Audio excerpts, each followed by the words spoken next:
Hi everyone, welcome to another tutorial on LSED. Today's video is a part 1 of multi-part series that will eventually lead to some of the important tools and techniques in statistical analysis. Tools that are widely used on statistical frequentist theory, decision science, machine learning, and some other areas. We'll begin with an intuitive understanding of one of the two cornerstones of statistics, the Central Limit Theorem. The other one being the law of large numbers, or LNN as it's sometimes abbreviated as. In the Central Limit Theorem, we will understand that it is the basis of many of these statistical tools that are heavily applied in many areas. To understand the Central Limit Theorem, we have to first look at important concept, which is the concept of sample means. Now, we've covered in a previous video the idea of population and sample. We all understand that population is the entire set of data or a data distribution, while on the other hand, sample is a subset of that entire population. Now, you can take samples in various ways. You could select one element at a time, and that'll be a sample. You could also select two elements at a time from the distribution. That would be a sample of 2 at a time. You could also take 3 at a time, or n at a time for that matter. So there are multiple different ways in which we can select samples. So for instance, let's say if you were to select a sample 2 at a time, there are many options here. So for instance, let's say we select let's say the number 71 and the number 89. So this 71 and 89 is one sample that we've selected from it. Now, in order to calculate the mean of this sample, you can simply use the average formula. You can take an average of 71 and 89, and that will give you the mean of these two numbers.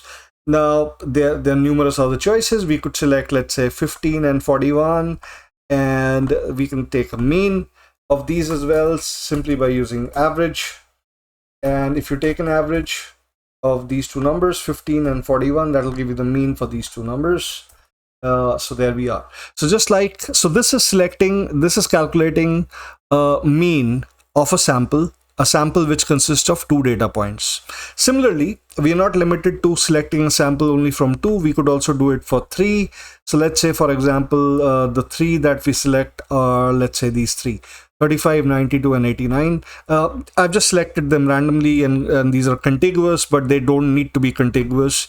You could select 3 data points from anywhere within this population. So let's say in order to calculate this, we simply go ahead and take the average of these 3, and that will give you the mean of this sample. So if your sample is 35, 92, 89, then this is the mean of that sample, which is 72. Similarly, let's say we select these 2 and 82 as these numbers, right? So then in this case, the mean of this sample will be these two numbers that you've selected here and 82 right above. So this will then give you the mean of these numbers.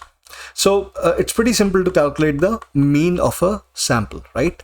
And again, just like we could have calculated mean, we did calculate mean for a sample with 2 data points. We can calculate a mean of sample with 3, and you could also do it for 4. So for instance, if these 4 numbers represent the sample, let's say we randomly choose these 4 numbers, the ones which are highlighted, and we can then generate the mean of this sample, which is simply 71 to 89, and you can generate the mean by using average formula.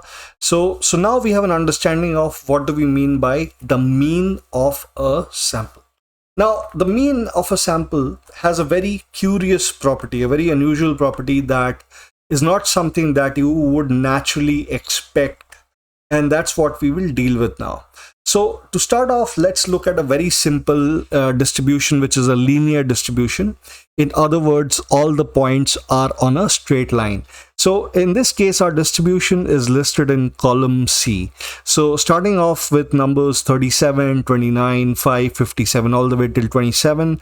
If you were to plot these numbers on a graph paper or on the axis, you will see that all of these points represent a straight line. You can ignore the numbers in column B. I just use the numbers in column B as my x values to generate a list of straight points, or a list of points on a straight line, right? So our distribution of choice is what we have from all the way from cell number C3 till C 10, right? These numbers are the population or the data distribution. So remember, this is our population.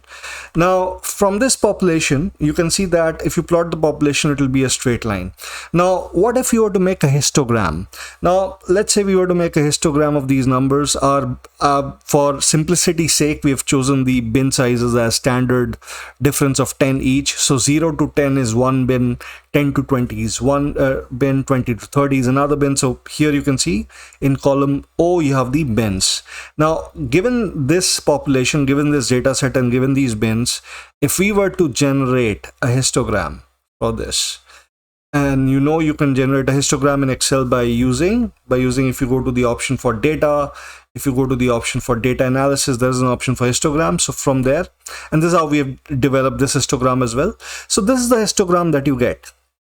What does this mean? It means that from 0 to 10 you have two numbers, from 10 to 20 you have one number, 20 to 30 you have two numbers, and so on. And this has just been plotted on the histogram.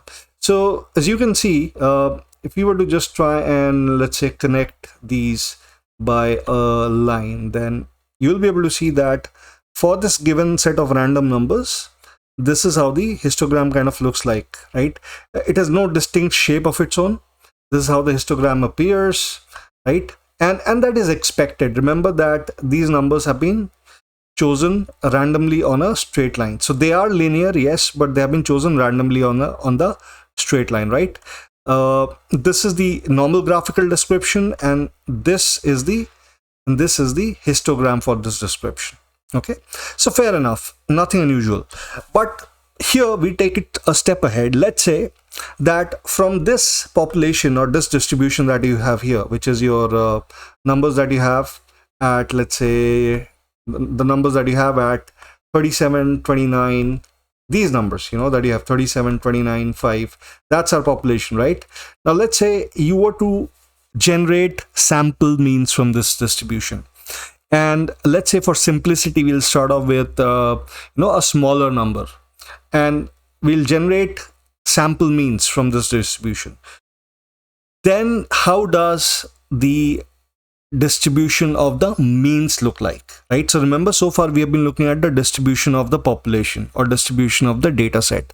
But from that population, if we were to generate the means or the sample means, then how would the distribution of that sample means look like? Right now, you might question at this stage as to why would we want to look at the sample means, right? Well, remember that the mean often represents the central point, or it stands to represent the estimate, the central estimate of a data distribution. And that is why if you look at sample means from many samples, you'll be looking at the distribution of the estimates of that sample.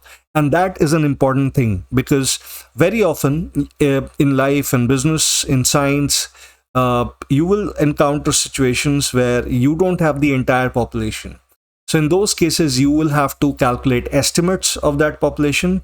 And that is why understanding the distribution of those estimates is important for us. So let's take a look at what happens if we generate sample means from this population right here. Now remember, you could do sample means in many ways. You could select you could choose a sample with 2 points at a time. You could do that in many ways. You could do samples with 3 points at a time. Like this could be one sample, or this could be another sample, right? And then they don't need to be continuous either. For instance, you could select these 2 points, 1 and 27 from here, and you can select 1.57. So you've got 3 points. Again, this could be your sample as well, right? So if we were to generate these samples and generate their means and then plot it, what happens? So let's try and see that. So now let's take the example of, let's say we are trying to take 3 samples at a time. In fact, not 3 samples, but we are trying to take 1 sample with 3 data points at a time. Okay, so in how many different ways can we generate these samples? So remember that the first data point of the sample can have how many possibilities? 8, right? Why 8? If you look at the count of this Y distribution, you have a total of 8 values in here, right? So if you were to generate a sample with 3 data points out of this, remember that how many choices will you have here? You will have total of 8 choices. Similarly, for the second data point in the sample, you will have another 8 choices. And for the third data point, you will again have another 8 choices. So in other words, in how many different ways can you create a sample from this data set such that you select 3 data points in each sample? So remember, the first data point can be selected in 8 ways. The second data point can also be selected in 8 ways, and the third data point can also be selected in 8 ways.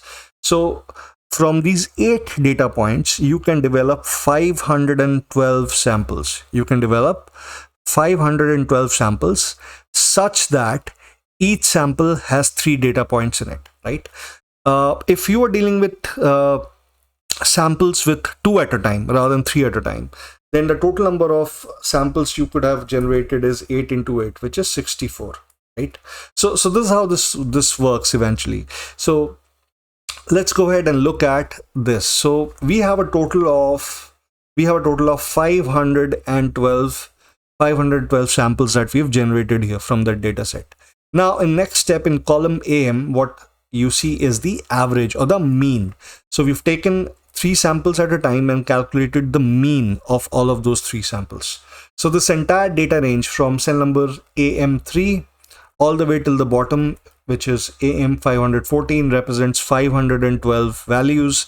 Each value represents the mean of the sample, and the sample is represented here from column AJ till column AL, represents the sample with 3 data points, right? So now that we have the mean of the samples, let's calculate the histogram and see how does it look like. And this is the bin. The bin is 10, 20, 30, 40, 50, 60, 70. We've kept relatively the same bin as we had done when we calculated the histogram. The histogram that you see on the left side is the histogram of the original population. And in calculating the histogram of the original population, or generating rather, not calculating, generating the histogram of the original population, we had used the same bin numbers from 10 till 70, equally spaced out by 10, right? So before we look at it, just want you to try and mentally take a guess as to how would that histogram look like, right? There are some people who might think that the histogram might be linear. After all, if my data points are linear, and if I take the means of those data points, wouldn't the mean always lie in between those data points? And if all the points are on the line, then wouldn't the mean also lie on that line?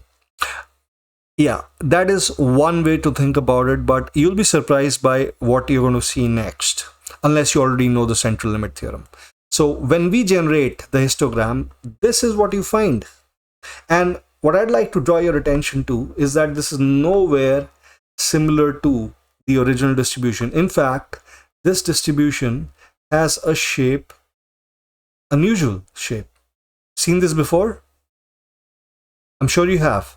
This shape that you see right now is a shape of a bell-shaped curve. This is very similar to what you've seen for a normal or a Gaussian distribution. This shape is nowhere similar to what we had here. This is the shape of the population, and this is the shape of the sample means from that population. And unusually enough, this is a unusual curve. This is almost Gaussian in its look and feel, right? So this is a strange thing, and let's look at these side by side for better understanding, right? So what you can see here is, again, this is the original distribution. Look at the distribution shape here, and here is the distribution of the means. So I want you to bear this in mind as we look at the next distribution. Okay, so let's go on to the next distribution, which is a random distribution of numbers. So here the population is from 54 till 70. We have a randomly distributed list of numbers. This is the graphical representation, what you see on the right side on the graph. And then if you were to generate a histogram of these numbers with the following bin sizes over here, then this is what your histogram looks like.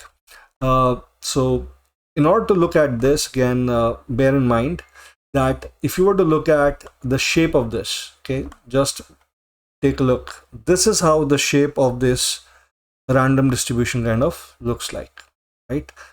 Okay, so before we go on to the sample means for this distribution, again, what do you think the sample means would look like? Well, some of the people might think that the sample means again might mimic the same distribution, but it might be flatter because you're taking an average or a mean of different points.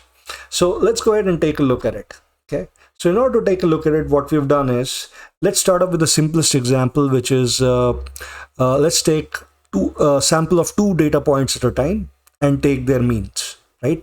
So basically, if you look at this table right here, this table is a representation of sample of 2 data points, right?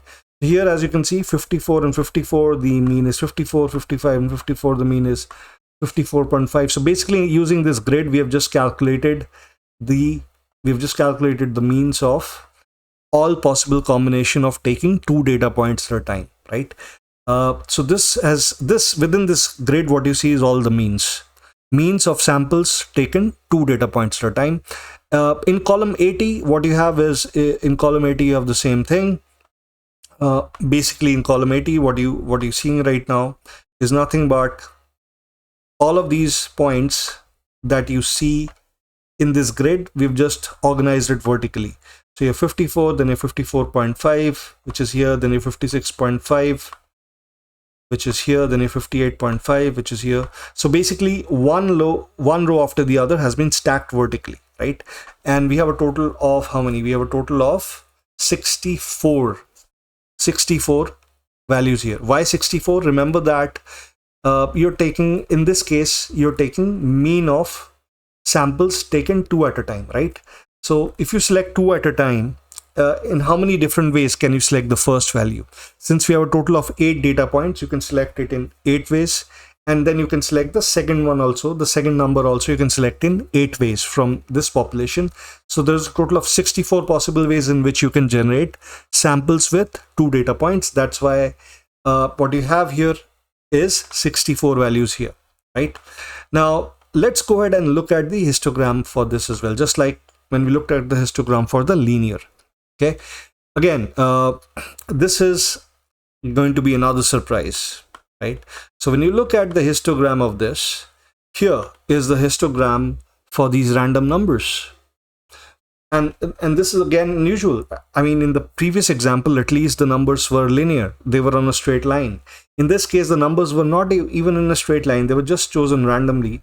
And what you have here is a curve that roughly is, again, it's not Gaussian, but you can see that it's starting to kind of represent some sort of bell-shaped curve here, right? And okay, well, maybe this is an anomaly, right? So let's go ahead and do it with 3 samples at a time. So here again, we are trying to do it with 3 samples.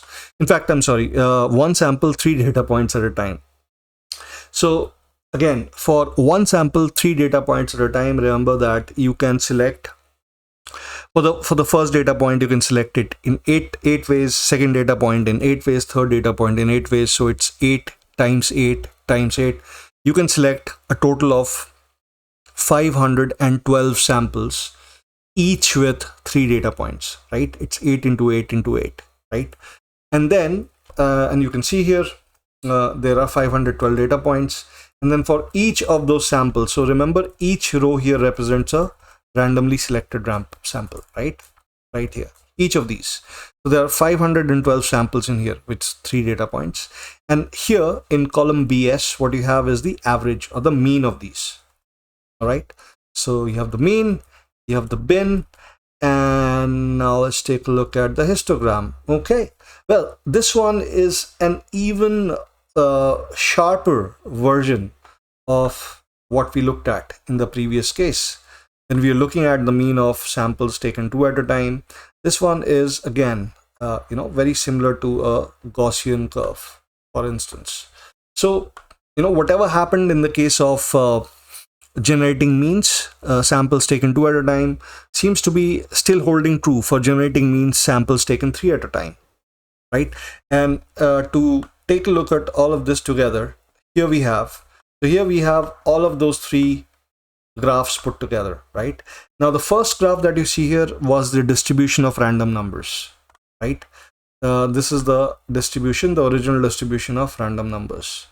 What you have then is the case where you're taking means of samples taken 2 data points at a time, right? And then in this case, what we have is again the means of samples taken 3 data points at a time. And it seems that for some reason, even though the original distribution is of any shape, and this is no recognizable shape, I mean, maybe you could think of it as almost tending towards a parabolic shape, but it's not truly a parabola. I know that because I generated a set of random numbers, and it could have taken on any shape. But you see that their means and the distribution of those means are taking on a very distinct shape here. Okay, so maybe this is only true for linear or random combinations. What about something more pointed, say like what about an exponential or an inverse exponential function? So let's explore an inverse exponential function. This is an inverse exponential function. So basically it's a constant a times 1 by ex, where e is the scientific constant, and then what you have here is a distribution. So this is the distribution that we'll talk about right now, the distribution that you see in column L, right? So with this distribution, if we plot that distribution on the axis, here's what you have. So each bright red colored point or marker, if you want, represents the 8 points that we have shown here. Okay, so this is the shape. Right now, the natural question is, with this shape, what will happen if we generate the means from different samples? So let's take an example of this. Now here we are trying to first of all look at the histogram of the original distribution. So this was just the plot of the distribution. This is the histogram of that distribution. If you look at the histogram of this distribution, the histogram has no particular shape. It kind of looks like this, right? Okay, so no specific shape here, but you can see that it's reducing and flat and getting flatter towards the right side as you get at larger numbers, right? Okay, so in some sense it's very similar to this, the original plot of the data points. So this is the original distribution. Now let's take a look at what happens if we try and take the means of different samples.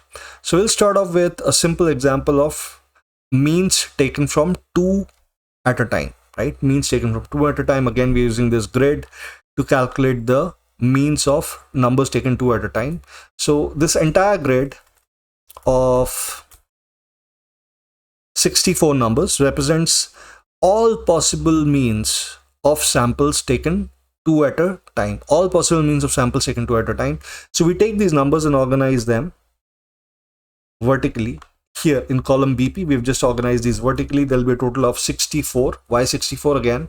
Remember, you're taking 2 at a time. The first data point can be selected in 8 ways. Second can be selected in 8 ways. So 8 times 8, 64. These are the bins for convenience. The bins have been chosen as at a difference of 2000 each. So 2000, 4000, 6000, 8000, so on. These are the bins. And then we develop that into a histogram. So if you look at the histogram, now this is how the histogram looks like. Again, so the histogram kind of looks like this. And while this does not represent the bell-shaped Gaussian-like curve that you saw in the case of the linear and the random distribution, but it is interesting if you notice that you already have a spike appear in between, right? And now let's look at 3 at a time or greater at a time, right? So this one is means of samples taken 6 at a time. So when you take means of samples taken 6 at a time, I would not recommend that you try generating these numbers at home, at least on Excel. because that's going to take your time. If you use a programming construct within Python or any other language, then it will be faster for you to do that. Doing this on Excel might not be the best thing for you to try. And the reason I'm saying that is because of the enormous size of this. So remember, if you try and take means of, say, 6 at a time, for instance, that's like saying that you can select the first number in 8 ways, the second in 8 ways, the third in 8 ways, fourth in 8 ways, and so on. It's 8 times 8 times 8 times, and so on and so forth, right? So if you were to start looking at this, it'll lead to an enormous number. But here's the thing. If you generate the mean, so here we have just generated the mean of these samples, and then out here is the histogram. So now what you'll see is that regardless of how the original distribution's histogram was, do you see that this histogram kind of is starting to take on a slightly different shape, right? And we are starting to get some higher points in between. We're starting to get some higher points in the towards the center of the distribution. And while you're not seeing it right now, but let me tell you that if you were to continue with this and increase the number of data points in your sample, what you'll notice is that eventually you will see that a normal shaped distribution will appear. And that is the heart of the central limit theorem. The central limit theorem says that the central limit theorem says, let me start over again, that regardless of what kind of distribution you begin with, if you continue to take means of higher and higher or greater and greater number of samples, you will notice that a normal distribution will emerge from that, which is a very unusual thing. This is a universally applicable rule. You will see it all around yourself, that regardless of what your original set of numbers looks like, you keep on taking samples, keep on generating their means, and if the number of data points that you take in those samples becomes higher and higher, so for instance, we started off samples with 2 data points, then we go on to 3, then 6, then 10. By the time you reach, let's say, samples with 30 data points in that, you will see that for most data distributions, you will see a normal curve will emerge. And that is one very important point for you to remember. So greater than 30 points in a data sample, if you are taking the mean, you will be noticing a distinctly normal distribution. And that is why this number 30 in the sample size is going to play a very important role in when we take a look at some of the important statistical tools like hypothesis testing in the future. Bear this in mind, that greater than 30, in around 30, greater than 30, the distribution of the means will take on a distinctly normal distribution curve like appearance, right? Okay, so we've just taken a look at 3 different distributions, and this is simply to make it easier for us to compare those 3 distributions. So what you have on the left side is the original distribution histogram, right? Hardly has any shape to it, as you can see. It's heavily skewed, if you notice. Then we did it for means taken 2 at a time, and you can see that gradually the central points are showing some spike in numbers, and as you increase the size of the samples, right, you will notice that the spikes will tend to shift more and more towards the center, and eventually you will notice that as and when you continue it with larger and larger sample sizes, so for instance, you will see that a curve like this will appear. At a size, say, about closer to 30, a curve like this will start to appear. Right? Even though, look at the original has no, it has nothing to do with this sort of a shape, but this shape, the normal distribution shape, will appear. Okay, now let's develop this a bit further and take a look at random events. So let's say we have 10 different dice, right?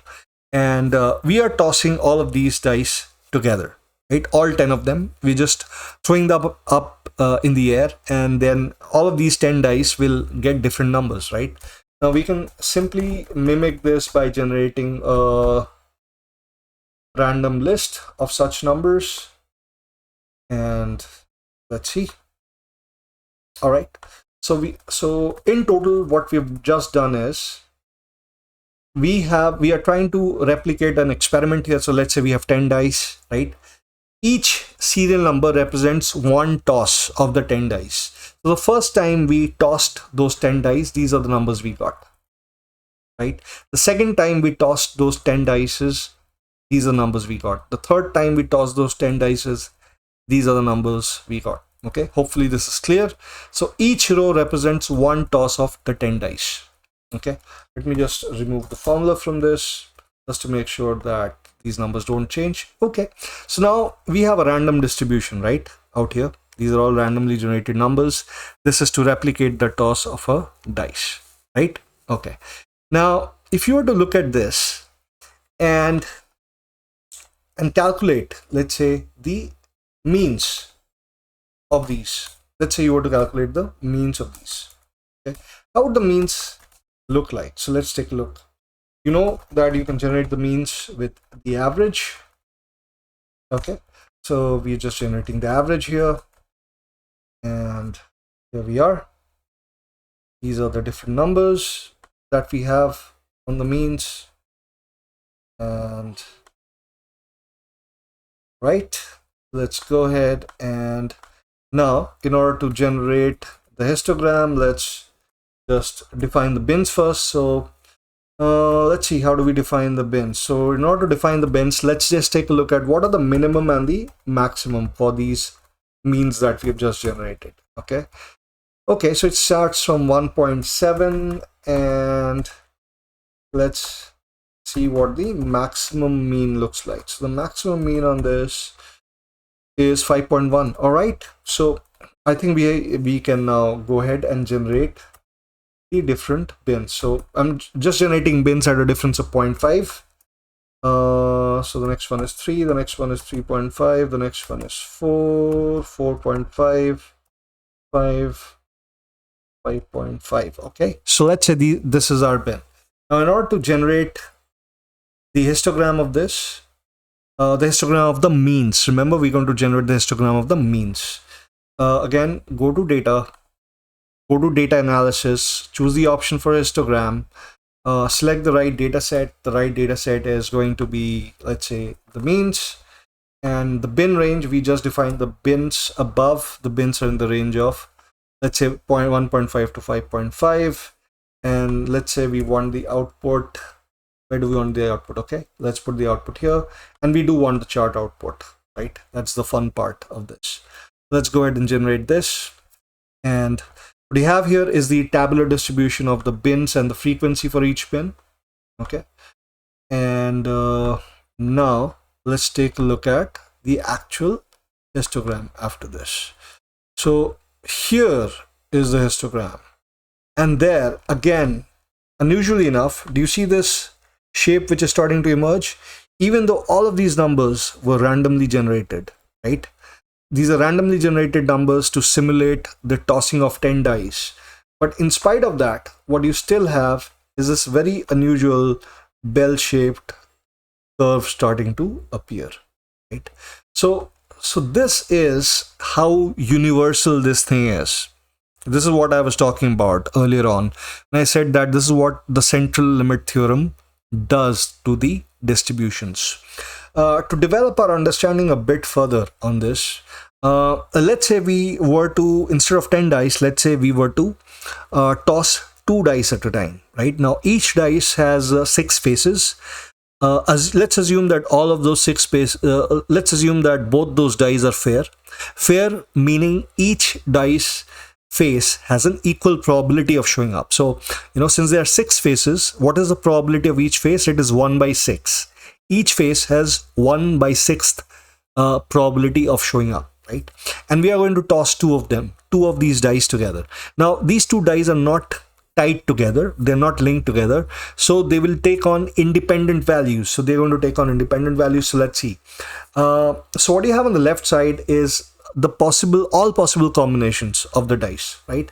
So if the first dice is blue and the second die is, let's say, red, as you can see that on this one possible combination is 1 and 1, the second combination is 1 and 2, third is 1 and 3, 1 and 4, and so on. The second row represents when the blue dice is 2 and the red dice is free to take on any of the 6 values from 1 till 6. The third row, the blue dice, we fixed that at 3, and the red dice is it's free to take on values from 1 till 6. So in total, how many do we have? So it is 6 into 6, or 36 possibilities that we are looking at, right? Now, to understand what's going on beneath the scenes, beneath the surface here, what you'll have to look at carefully is, if you see the first 2 dice right here, you see the sum of these 2 dice is 2, right? 1 plus 1 is 2, right? Now, so let's just write it down here for our reference. In fact, we won't even need to write it down. Look at it. This is 2. Look at the next dice. The next dice is 2 plus 1, which is 3, right? Now, what you will notice is that this number here is also 3. 1 plus 2 is 3. And then let's look at the next number. It is 3 plus 1, 4.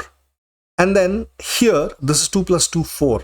And this is 1 plus 3 is again 4. So what you will start to now notice is that a diagonal arrangement is clearly evident here. You'll see that the numbers on the diagonals have the same values. So starting off with 1 and 1, which is 2, which is a single value, but then these two have the same value. And then what you'll notice is that this, and this have the same sum. And then you'll notice that this 4 plus 1 is 5. 3 plus 2 is 5, 2 plus 3 is 5, and 1 plus 4 is 5. Again, the same pattern repeats. All the numbers on the diagonals have the same sum, right? And this continues all throughout. All the numbers, all the dice combinations have the same sum. Now, if you were to organize this like a histogram, for instance, right? So the first value is 2. Then the next value is 3 and 3. So we start off the histogram with these 2 numbers, and then right after that, we put these 2 numbers, this and this, right? Both these combinations. So if we were to organize this as a histogram, the histogram appears like this. So here, each column represents a diagonal, right? Each column represents a diagonal, and the sum of the diagonal is given here. So for instance, the sum here is 2. The sum here for each combination is 3. As you can see, 1 plus 2 is 3, 2 plus 1 is 3. Here, the sum of each combination is again 4, 1 plus 3, 2 plus 2, 3 plus 1 is 4. And what you'll notice is that as we approach towards the center of the distribution of the means, or in this case, the sum actually, you will notice that it is starting to eerily enough take over a certain shape. Do you guys notice this? There's a certain shape here, right? And we did this with 2 dice, right? Imagine doing this with a much larger set of, let's say, 10 dice, 20 or 100 dice. What you will notice is that again a distinctly normal Gaussian shape distribution will appear. And below the sum, what you also see is the mean. As you can see that while the histogram can be looked at as the sum, you can also look at it as the average. So the average or the mean of the samples histogram would also look similar, because as you can see, each of the means is also increasing by a certain count, right? It is increasing by 0.5 every time, right? And you will see that the highest count is towards the middle, this section that you see here, which is there for the sum of 7. This is the highest, and then on both sides you have lower values, which tend to get lower as you tend to go towards the left or the right away from the center. So this will distinctly develop into a normal shaped curve, right? So hopefully this will give you some more intuitive understanding of what the central limit theorem is truly saying to us. So let's look at the formulation of this. So basically, this is what it says, that as the number of data points in a sample increases, or your sample size increases, the distribution of the mean of the sample becomes more and more like a normal distribution curve, more bell-shaped. Especially greater than 30 data points per sample. As in when you approach or exceed that 30 data points, you will see that more and more of these random or specific distributions take on normal distributions, regardless of whatever original distribution you began with. And then again, remember that the normal distribution of the mean happens regardless of the shape of the original distribution. One caveat here, remember, if you are to apply the central limit theorem, remember that one of the central assumptions is going to be that the selection of the samples is going to be random. That's the first thing, right?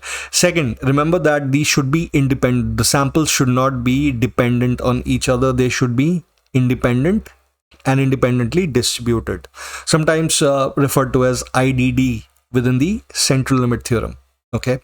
Also, one more caveat to this that I would state is, remember that if your original distribution is one which is diverging to infinity, then chances are your central limit theorem is not going to be applicable in those cases. There are some distributions which will keep diverging to infinity completely and will not converge at a certain point, and there you might not be able to apply this. But majorly it is going to be applicable for a large number of distributions.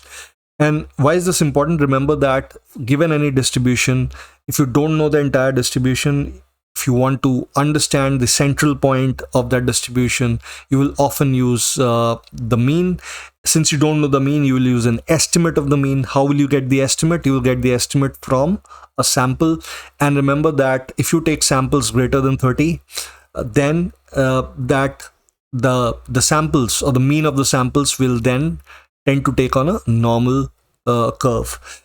Once it takes on a normal curve, remember that everything that you can apply for a normal distribution, you will be able to apply to those means of those samples.